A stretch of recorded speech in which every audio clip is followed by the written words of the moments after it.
Joining us now via webcam from Virginia is Trita Parsi, National Iranian American Council founder. He's also the author of Losing an Enemy, Obama, Iran and the Triumph of Diplomacy, and a professor at Georgetown University. Trita, thank you very much for joining us. Do these additional sanctions from the Trump administration strengthen the hands of the hardliners in Tehran, or do they put Iran closer to coming back to the negotiating table?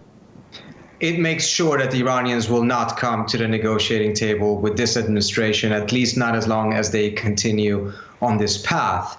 And I think when it comes to the financial pain this will impose on the Iranians, the painful sanctions have already been imposed and they're extremely painful. When it comes to these type of measures, however, I really doubt that they have much effect at all, except for the fact that when they're sanctioning Iran's top diplomat, Foreign Minister Zarif, the signal Trump is sending is that he's actually not looking for negotiations at all. Because if you're truly looking for negotiations, you wouldn't be sanctioning the guy that you're supposed to talk to. What would you expect the next step then from Iran to be following this announcement?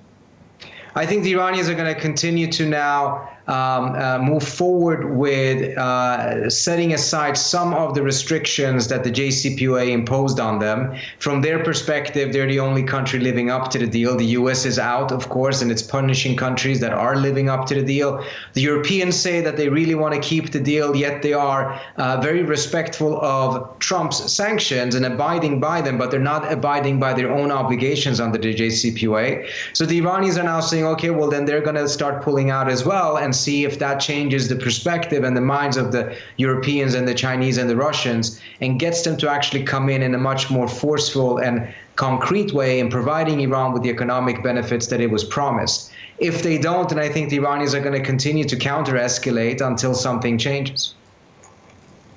Trita, you mentioned in your latest article here at the New Republic that the president may have been conned in the whole situation when it comes to Iran. Could you explain why there is this sort of conflict between the hawks in the Trump administration versus what the president is saying now? Well, I think there is a bit of a debate or question mark of what is it that Trump actually wants. And there's a good case to be made that actually he does want negotiations, just as he did with North Korea. But that is not the perspective of Bolton and Pompeo and some of the countries that have been pushing for this maximum pressure strategy. From their perspective, they want this to escalate towards a military confrontation. And we saw that very clearly last Thursday. When push came to shove, Bolton and Pompeo counseled Trump to take military action.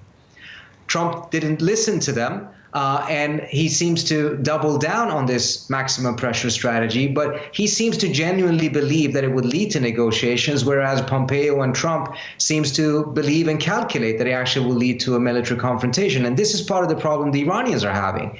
The Trump administration is all over the place.